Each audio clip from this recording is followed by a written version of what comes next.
Добар ден и добре дојдовте во уште една нова телма амбуланта. Зависност од алкохол, цигари, дрога, коцкање, интернет, видеоигри. Дали зависноста е болест?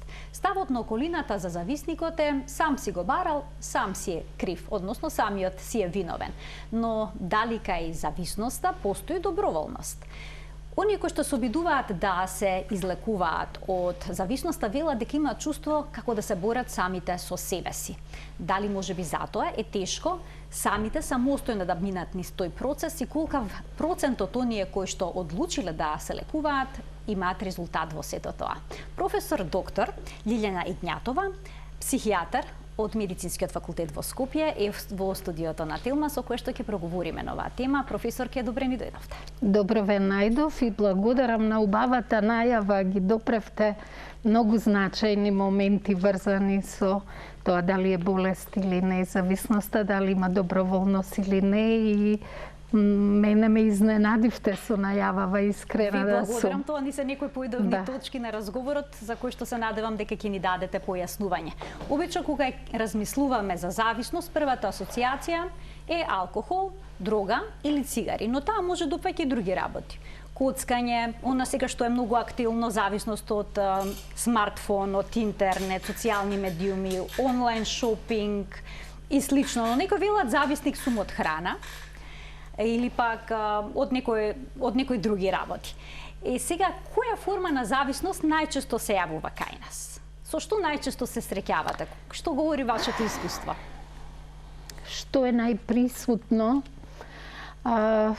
Сигурно е поприсутно употребата, не зборам зависноста на цигари, алкохол, употребата на видеоигрите кај младите, гледање порнографија импулсивно. Веројатно тие се поприсутни, но не сите кои тоа го практикуваат развиваат зависност. Не сите кои употребуваат алкохол ќе развијат зависност.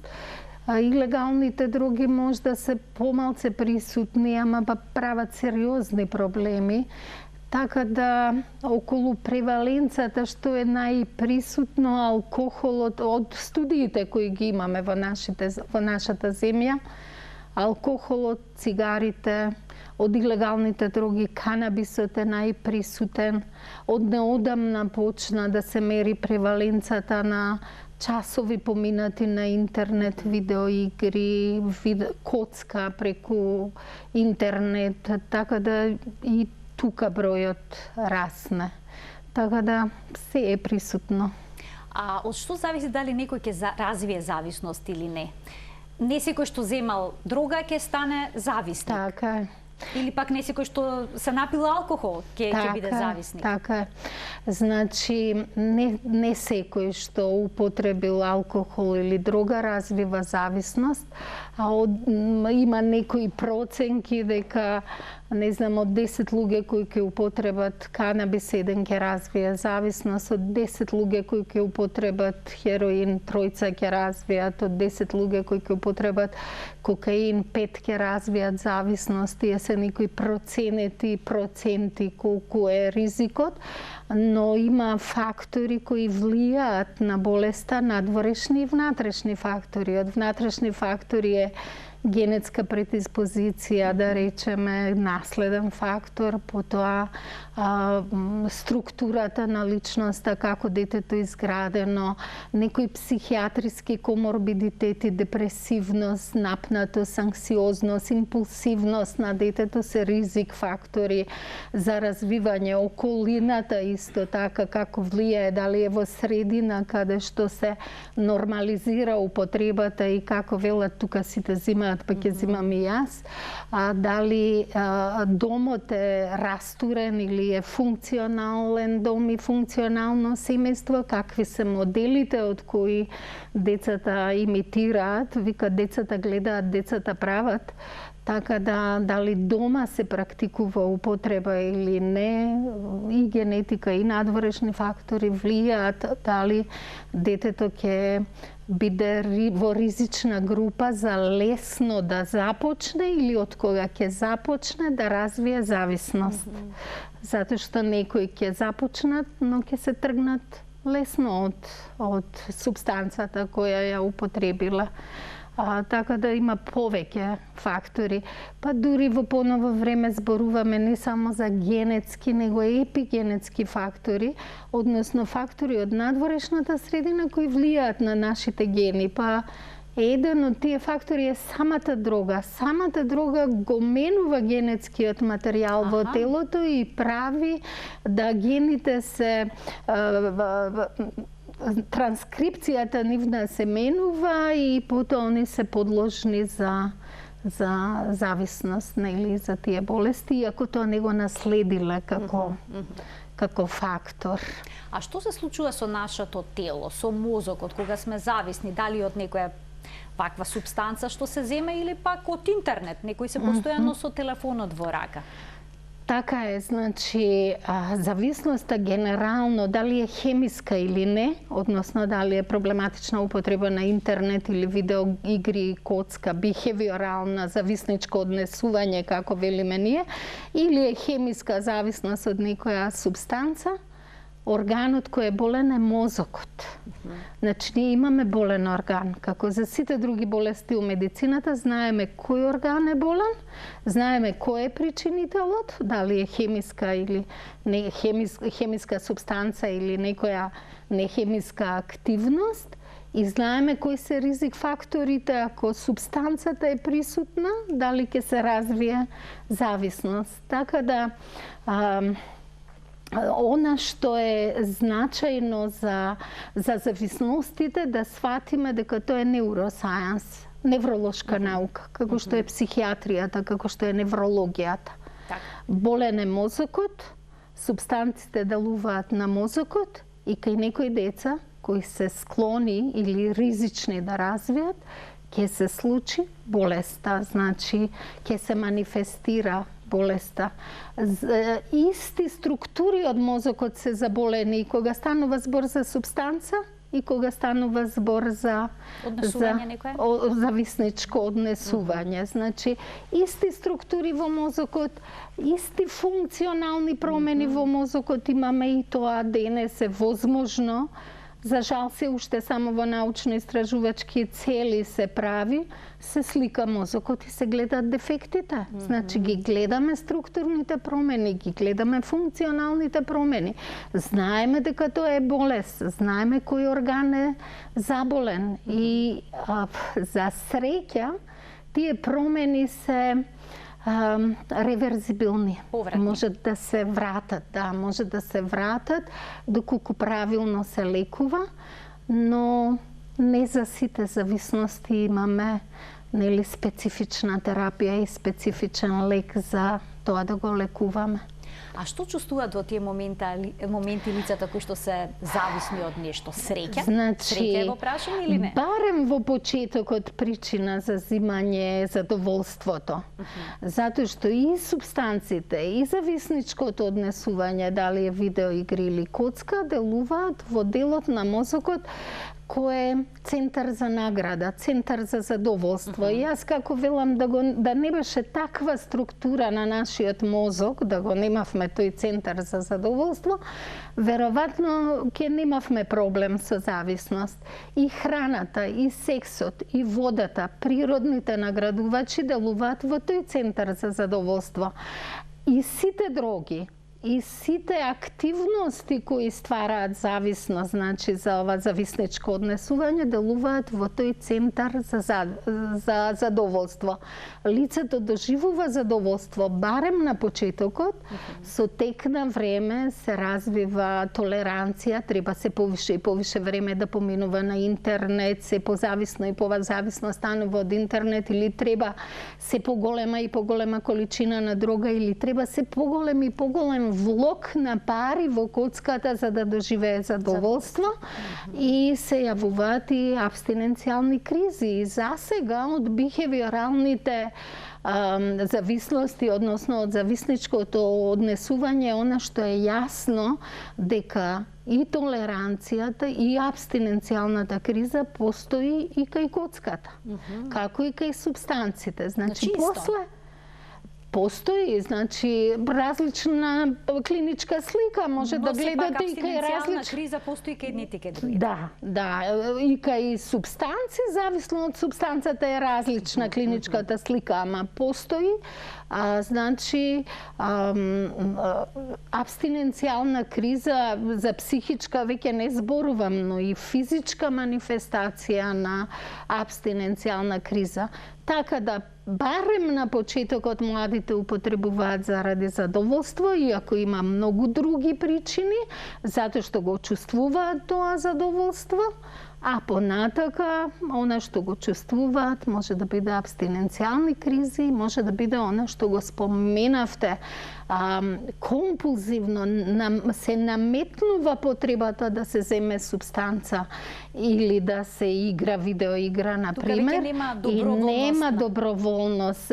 Тука одлучува веќе мозокот со своите структури кои се засегнати од зависноста. Она што е засегнато во зависноста е делот на мозокот каде што го чувствуваме задоволство и како е структуриран нашиот мозок, јас некојаш велам ко швајцарска машина одма тука е меморијата, тој запамтува што му чини добро. И знаете, тука велиме делува храната и мозокот памти дека храна е добро да се јаде. Зашто е тоа важно? Така е структуриран мозокот за да ние останеме живи и да преживееме. И тука е сексот во нагоните за одржување на врста. Да, на видот, на врстата. Тука е храната, тука е водата и тука се дрогите. Кога дрогата ќе влезе во игра во тој центар за задоволство, меморијата памти ова ми чини задоволство и на некој начин го мотивира лицето да го повторува тоа дејство, затоа што тоа му чини добро. Кај младите делот од мозокот кој кај возрастните е созреан и е завршен разворот и кој вели размисли, чекај, има последици, види прво што ќе добиеш, што ќе изгубиш, тој центар, тој дел од мозокот се уште не е развиен, така да ја како велам младите одма ќе скокнат, возрастните ќе помислат ако скокнам дали да се повредам, дали треба сега, дали не треба да скокнам. Така да за тоа ни е најризична популација и најранлива и најголем ризик за употреба на субстанца има кај младите, затоа што делот на мозокот кој вели сопри е се уште неразвиен, делот што го чувствува задоволството и што го мотивира да ги повторува работите, си е развиен, тој си бара задоволство и понатака и тоа се предизвиците и ризиците. Професорке, кога се развива психолошка зависност, а кога телесна? Физичка и психичка криза или зависност ги нарекуваме преведено на наша терминологија. Психичката зависност всушност е болеста на зависност. И психичка зависност се развива, зависи колку брзо ќе се развие од многу фактори, значи возраста на детето, дали е помало или поголемо, субстанцата, некои се полесно раствараат зависност, други потешко. Потоа начинот како се употребува, дали се инектира директно во вена, дали се пуши, дали преку нос се прима вена и преку плуќа, односно со инхалирање, поголем ризик за зависност, него другите начини, како пред малку што реков, ако станува збор за хероин, кокаин, поголем ризик е него канабис, ако станува збор, нели? Потоа, исто од субстанцата зависи за колку долг период. Например, од овие што ги спомнав субстанции, ако се развие зависност, ќе се развие многу побрзо него од алкохолот. Алкохолот бара еден период на стаж. Но повторно зависи и од личните карактеристики на лицето кој го употребува. Ако лицето има импулсивни карактеристики, тоа многу побрзо ќе развие зависност, дури и од оние што се дроги кои помалце ствараат зависност. Од канабис ќе развие импулсивно, иако голем дел од другите другарчиња нема да развијат. Ако има, значи, импулсивност, ако има депресивна структура, ако има анксиозна, се повлекува, се плаши, ако има фобија социјална да функционира со младите, како да се дружи, така да се збори со нив, значи повеќе фактори одлучуваат кога ќе се створи зависност. Често е прашањето дали одеднаш се зима. Дали од едно зимање се станува зависник. Од едно зимање мозокот памти што му чини добро. Значи, не се станува зависник, но тој вели ова е добро, повтори го. И кога ќе почнеш да го повторуваш тоа, затоа што делот на мозокот те бутка, те мотивира да го правиш тоа, после одредено време велиме се развила зависноста и тука нема доброволност. Не одлучува лицето јас ќе земам или не. Значи на почетокот има доброволност. Доброволно се зема тоа, но подоцна со текот како ќе се развие зависноста, зависноста не е врзана воопшто со доброволност, но повторно ќе ви речам, структурата на органот кој е засегнат од зависноста е така структуриран да памти што му чини добро. И го тера лицето да ги повторува активностите што ги чини добро, што му чинат добро.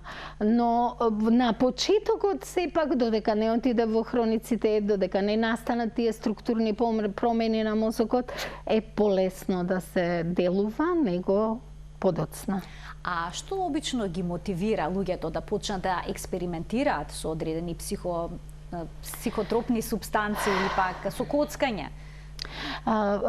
Пак ќе ви речам достапноста, повеќе фактори се исто ќе кажам, значи прво достапноста, но и недостапноста не ја заврши работата. И легалноста не ја заврши работата. Притисокот од врсниците, да останете во кругот. Притисокот од врсниците кај младите е еден од значајните фактори кои влијае. Знаете, секако ќе го наречат оној кој нема да припаѓа на групата. Канабисот не е, велиме, социјална дрога. Зашто социјална дрога? Оти се зима во круг, се зима кога сите пријатели. Знаете, ако вие излезете од кругот, кој знае како ќе ве наречат, ти не си другар, ти си ваков, ти си таков, и не знам што. И тоа ќе го протолкуваат како асоцијално однесување, излегува од друштво. Значи, неприфаќањето од групата е сериозен проблем за младите, а прифаќањето е афирмација. И кога го афирмирате, он сака тој да го повторува за да биде афирмиран. Така да, кај младите, тоа го нарекуваме притисок од врсниците, иако многу ќе ви речат, мене никој не ме натера, јас сам земав, а меѓутоа притисокот е тоа, кога ти ќе испаднеш од кругот и од групата, ако не правиш исто како нив. Они велат, ајде пиво, па ние ги учиме младите во превентивните програми како да одбијат, како да кажат не. Многу од младите, па ако сакат и од возрастните, не знаат да кажат не. Како ги нарекува народот за атерџии се. Ако ве притискаат да правите нешто што и не сакате, а сепак го правите. Од наједноставни активности излези со мене за да одиме во шопинг. Јас не сакам, ама за да бидам фер и другар, ќе излезам со вас. Не знам да кажам не, например. Кај младите уште повеќе, поготово што можеби од раното детство секогаш, барем некои родители ги учат децата дека не треба да одбивате, треба да бидете послушни, треба вака. И кога ќе стигне во адолесцентен период, одеднаш му велат, кажи не, ама он не научил да кажува не.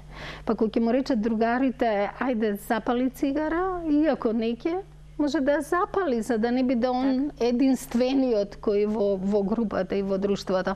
Така да тој фактор е многу значаен, но и други фактори одлучуваат. Ако има некој психолошки проблем, ако има импулсивно расстройство детето, ако има анксиозност, односно напетост, не се снаоѓа добро. Значи и оние што се со однесување на повлекување и оние што се со поагресивно однесување и тие се под ризик. Повеќе него, нели, здрава структура и здраво дете и добар дом и влијание на семејството. И семејството исто е значаен фактор, многу важен фактор. Професор, ке вела дека марихуаната не создава зависност, па создава или не? Па на почетокот кажав 1 од 10 ќе развие зависност и тие се тие вулнерабилни групи. Истото и со видеоигрите, истото и со коцката, истото и со алкохолот.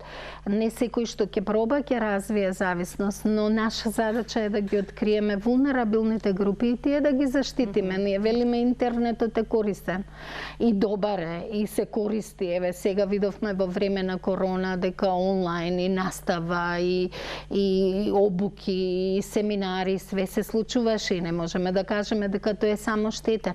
Но вулнерабилната, ранливата категорија, таа ќе развие зависност и ќе развие психички коморбидни, значи состојби кои се јавуваат заедно со зависноста. Така и канабисот, кога давате информации во превентивни сврхи на младите, ако ја кажувате само едната страна, ја негирате таа што они ја знаат, они нема да ви веруваат. Вистината е дека не секој ќе развие зависност, но некој ќе развие. Особено кога станува збор за канабис, има категорија на деца кои се носители на одреден генетски материјал, кои ако ја употребуваат дрогата марихуана, канабисот ако го употребуваат, можат да развијат и слика слична на шизофренија, можат да развијат психијатриски проблеми.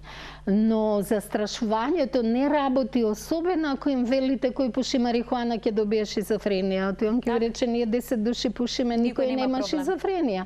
И тоа за тоа треба точни податоци, јасни податоци, работење со нивните ставови, како да се зголеми, да речам, да се зголемат информациите за штетноста, негде пак треба повеќе информации да дадете, негде не треба информации да дадете, но во секој случај канабисот како и алкохолот за некого може да биде многу опасна игра во наводници, а за некого ќе пројде подобро. Така, некои велат повозрасни лица, за да се смирам дома, подобро ќе земам канабис, отколку некое апче за смирување. Што велите за ова? Ризикот од развој на зависност секако е по-присутна и по-ризичен период е младоста, затоа што, како што реков, мозокот, развојот на мозокот не е завршен пред 25-та година, односно делот на мозокот кој вели стоп, не работи се уште добро со полна пареа, него е слаб и за нив е ризичен канабисот. Не велам дека сите ќе пројдат најлошо на свет, но ние немаме во рутинската работа нивни гени какви се, па не правиме, земите крвна слика да видиме кариотип, па да видиме дали вие сте ризични или не. Ние следиме клиничката слика и према клиничката слика ќе заклучиме отпосле, постфактум, од кога ќе се деси. Затоа кај младите гледаме прво гледаме да превенираме ако можно да не употребуваат, а после гледаме што подоцна да почне употребата кога развојот на мозокот ќе заврши. И тоа е превенција, не само да ги соприте, од 100% нула употреба, нереална цел е, со години се покажува тоа, но барем подоцна да почнат. Што се однесува до возрастните, кога нели тој фактор на развој на мозокот го немаме и кога тој ризик го немаме, не велам дека не може да се случат од друг тип психијатриски болести, како панични атаки, може да се јават анксиозни растрои. Па не само тахикардија. Тахикардијата е соматски симптом, психијатриска болест на анксиозни расстройства со панични атаки, значи кај повозрастните може да се случат, но сепак се побезбедни од младите. Во однос на што е поштетно, што не е поштетно, уствари вашето прашање. Не е најштетно оно што е илегално секогаш. Значи, за мене и за здравствените работници сите верувам, барем така би требало да биде, а не е важно дали е илегално или легално. Важно е дали чини штета. Многу од лековите кои одат на прескрипција се препишуваат, чинат сериозна штета. А се пијат редовно, страшно, при секој стрес се земаат. Страшно. Страшно се пијат и тука не на сите ќе им направат еднаква штета и не сите кои ги пијат ќе развијат толеранција и зависност. Но тие што ќе развијат се сериозен предизвик. Тешко ми е као лекар да кажам, но кај бензодиазепините, например, тоа е, да не речам нелечебна состојба, тешко лечебна состојба, тешко дека ќе можете многу да помогнете кај таа зависност, затоа што зависноста е рецидивирачка, повторувачка болест. Па не сум сигурна дека оние што се ризични да развијат зависноста од бензодиазепини ќе развијат полесна клиничка слика од оние што на канабис ќе развијат или може нема да развијат. Така да самата илегалност мене барем воопшто не ми е значајна. Таа е значајна за полиција, за царина, што е легално и илегално, ама за мене како здравствен работник е важно што ќе направи помала штета и некогаш веројатно некоја супстанца прави помала штета од другата, алкохолот е легален, прави сериозни штети. Сериозни штети, кога ќе се развие зависноста од алкохол, исто е тешко лечебна, да не речам нелечебна болест, али е тешко лечебна болест. Цигарите се многу адиктивни, тие се легални, ама нивната, ако има некоја скала колкава е зависноста од цигари, таа е високо над некои илегални супстанции, така да што е подобро да се земе. Тешко е да се одговори. Ја не би го кажала одговорот, иначе го знам. Инаку го знаете. Го знам, така, ќе пуштиме тука еден блок реклами, а веднаш потоа, почитувани, продолжуваме со денешниот разговор. Останете на Тилма, ќе бидат разјаснети уште многу дилеми.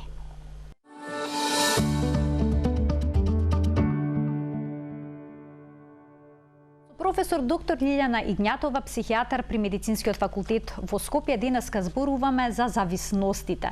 Што е зависност, кој може да развие зависност, кои средства и однесување најчесто се причина за овој проблем, односно за оваа болест. Аз се надевам дека ќе стигнеме, професорки, до делот за лекувањето. Од овој момент и телефонските линии ќе бидат отворени. 3076-677 е телефонскиот број на кој што можете да не побарате и да поставите едно кратко прашање на кое што би сакале да добиете одговор. Во многу земји во светот канабисот е легален, кај нас наоѓа медицинска примена. Голем дел од пациентите кои што се болни од карцином користат масло од канабис. И сега тука има дилема по употребата, можат ли нагло да прекинат или неки им создаде ли физичка зависност, може ли психичка зависност да создаде? Да, канабисот може да создаде психичка зависност, ама како што реков, нека и сите, и канабисот не е ако постои скала за колку има снаги да развие зависност, она е пониско на скалата него хероинот, кокаинот, нели други во некои земји ги делат тешки и лесни дроги. Значи, но како што реков, психичка зависност може да се развие од многу работи, од физичко вежбање. Може да се од храна, може да се развие. Од се што создава задоволство, очигледно. Све што прави, од чоколади, од благи работи. Грицки. Значи, Така е, значи од ризикот го Шопинг, има. многу купуваат импулсивно пазарење, купување, трошоци, кредити, тие имаат сериозен предизвик, уште пострашен може него взимањето на канабис, затоа што се исцрпуваат финансиски, се задолжуваат, импулсивно купуваат, не смеат да излезат на пазарење со новчаник, мора да носат некој со нив кој ќе ја прави контролата, затоа што зависноста е губење на контрола. За субстанца излиза некој однесување. Така да, дали да се зима или не канабис, што е лек, што е дрога, е тенка границата и низ историјата тоа се менува. Некојаш канабисот бил лек, па станал дрога, па сега повторно станува нели лек за некои индикации, за некои болести. Канабисот не е лек за све, тоа е точно. Нема многу евиденција се уште, но сега се гради евиденцијата за канабис и некои ефекти ги знаеме, дека ќе го намали гадењето, ќе го отвори апетитот, ќе почнат добро да јадат, ќе обезболат, ќе помогне да спијат, значи болката ќе ја нема.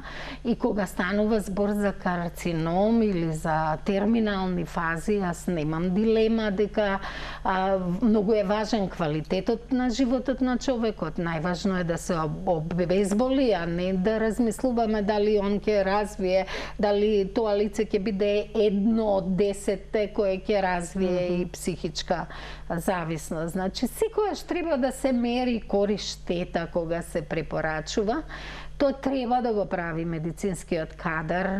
Јас не се согласувам дека луѓето треба да бидат оставени сами на себе да се снаоѓаат, ама во период кога ние закажуваме, односно за нас е сега тоа нова ситуација, веројатно луѓето сами се обидуваат да бараат чаре и некогаш, барајќи сами чаре за подобро, прават штета. Затоа што веројатно веруваат дека некој од нив веруваат дека тој ќе помогне за све.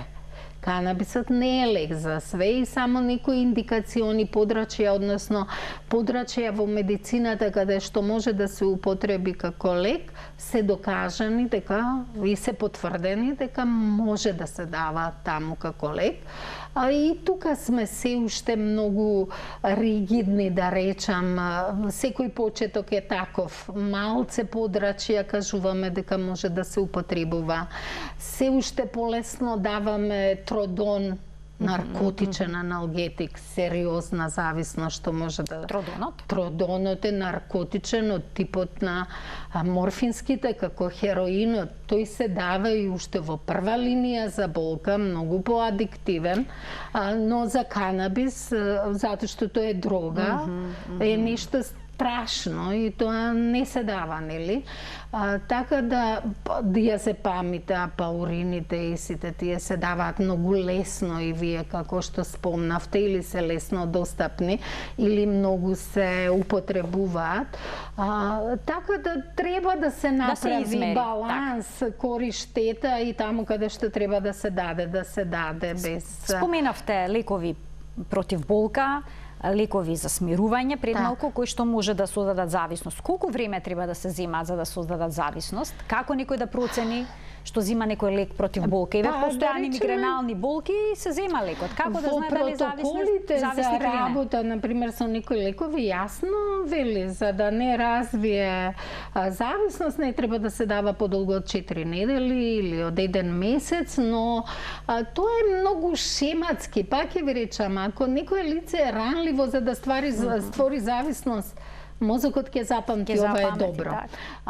Но во секој случај неограничено долго давање на психотропни лекови кои ствараат зависност не треба да има и протоколите се повеќе се скратуваат сега употребата на бензодиазепини на 4 недели. Само 4 недели? 4 недели за да не влезе во ризик нели за зависност. Со месеци се пијат овие лекови? Па мене нема да порано беа и подолго протоколите за беа месеци, нема да ме загрижи ако се месеци.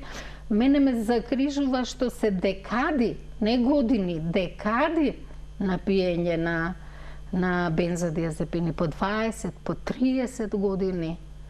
Исто и со наркотичните аналгетици, дадене за, тој може да се даде во акутна болка, а не да се дава постојано. И то не би требало да се даде, јас лично не би дала ни за смирување, ни за акутна болка, без да земам добра анамнеза од пациентот за него и за неговото семејство, фамилиарната анамнеза.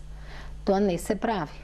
Ако јас добијам податок дека он има баба, дедо, коцкар, ако добијам податок дека некој член во семејството има алкохолизам, ако добијам податок употреба на апчиња, било кој, дури ако ми каже за болка за глава, кафетин кој внатре содржи морфински препарат се метаболизира. И ако ми каже, татко ми пие по 30, јас на тоа дете или таа жена нема да препишам таков лек. Ќе го обезболам, затоа што ви реков и квалитетот на живот е важен и важно е да се обезболи, да не страда тој, но каде кај ранливата популација ќе го избегнам тоа. Ќе давам други препарати кои се Значи треба многу внимателно и при препишувањето на овој тип на лекови. Најпрво треба психоедукација и континуирана едукација на здравствените работници во земјава врзано со ова, затоа што сите имаме своја специјалност и како што јас не можам да оперирам, веројатно и хирургот не ги разбира сите работи кои адиктолозите, односно психијатрите кои се занимаваат со зависност, ги разбираат. Не велам дека они не знаат дека нешто дава зависност, меѓутоа поспецифично каде е вулнерабилноста, ранливоста, каде треба скроз да се избегне, каде можете да бидете побезбедни, они со тоа не се занимаваат и тоа е за разбирање. Да проговориме, професорки, за клупските дроги кои што младите често ги користат, оние екстази таблети. Велат исто така дека оние кои што се психоделични дроги, или како да ги наречеме на поинаков начин, не создаваат зависност. Има ли вистина? Има вистина во тоа дека нивната моќ за стварање на зависност е помала, тоа е точно, но не велам дека тие се безбедни, онти не се единствено ризиците само од зависност кај употребата на психоделичните или клупските дроги. Има ризично однесување, има смртни случаи од тие дроги, прегрејување, инфаркти, значи не е дрогата единствено дали ќе створи зависност или некоја штета ќе ја направи, нели кај младите. Можни се халуцинаторни доживувања кои го внесуваат во ризично однесување. Се во мозокот деловите кои ги прибираат информациите од сензорните органи, слух, вид наш се различни, боите се слушаат, звуците се гледаат во разни бои, знаете како виножите во сите живи пастелни бои, позади предметите иде трака со боја која се движат и ја често велам дека не можеме да земеме во обзир само каква е зависноста, ризичното однесување во тие ситуации, развојот на психози кај некои, затоа што нели делуваат на мозокот, развојот на халуцинаторни доживувања ризични, флешбековите, меморија после долг период на незимање се повторуваат истите слики кои можат да бидат ризични. Па јас често кога разговараме околу тие клупски дроги, кажувам дека ризикот не е само од зависност и јас искрено не би сакала да се возам во кола со лице кое можеби ќе има флешбекови и колите и предметите неколку дена по по земањето? Неколку месеци по земењата. Не е голем процентот на оние кои имаат флешбекови, враќање на сликите, тоа значи од доживеаното, тоа е проблем на меморијата, функцијата, психичката функција меморија е оштетена тука. Значи тоа може да се случи и кога лицето не зима субстанца, а поголем предизвик се новите психоактивни субстанции кои ги нарекуваат legal heights, легални дроги, легални подкревачи heights, значи што ги крева високо. Тие се најмалку испитувани, сериозен предизвик за нас. Знаете, во адиктологијата ние сме постојано во COVID. COVID ситуација, нов вирус се јави и цело здравство и сите општества ги покрена, не ги знаеме последиците. Во адиктологијата нас контекстот ни се менува со брзината на светлината, нови и нови субстанции, нови контролирани, нови неконтролирани, легални и илегални. Добиваме клинички слики кои уопште во учебниците ги нема, денес ги опишете, утре се други. Синтетички се тие други, професорке, најчесто синтетички, хемиски. Вела тие се најопасни, вистина е? Зашто се најопасни? Значи, не би ги класифицирала јас најопасни и најнеопасни, но се опасни, затоа што кога синтетски правите, го правите само хемискиот материјал што ќе даде задоволство. Она што е адиктивно, она што прави зависност. Например, синтетскиот канабис, да, поопасен од растенијето канабис, затоа што таму има само THC. Нема све што има растенијето. Канабис, каде што има и заштитни фактори. THC-то прави психоза, може кај некоја популација на млади, кај некоја не, кај некој прави анксиозност, но во исто време тоа растение содржи субстанца која е против психоза и против напнатост и анксиозност. Значи, може да биде.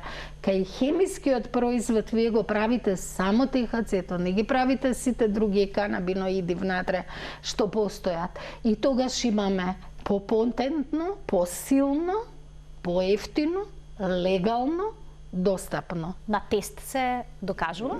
Тоа е прво не можеме да постигнеме да ги произведеме сите тестови, нити да ги ставиме сите 600 врсти, сега кој знае колку се веќе, на синтетски канабис постојат различни, затоа што како ќе се стави една субстанца во списокот на контролирани дроги?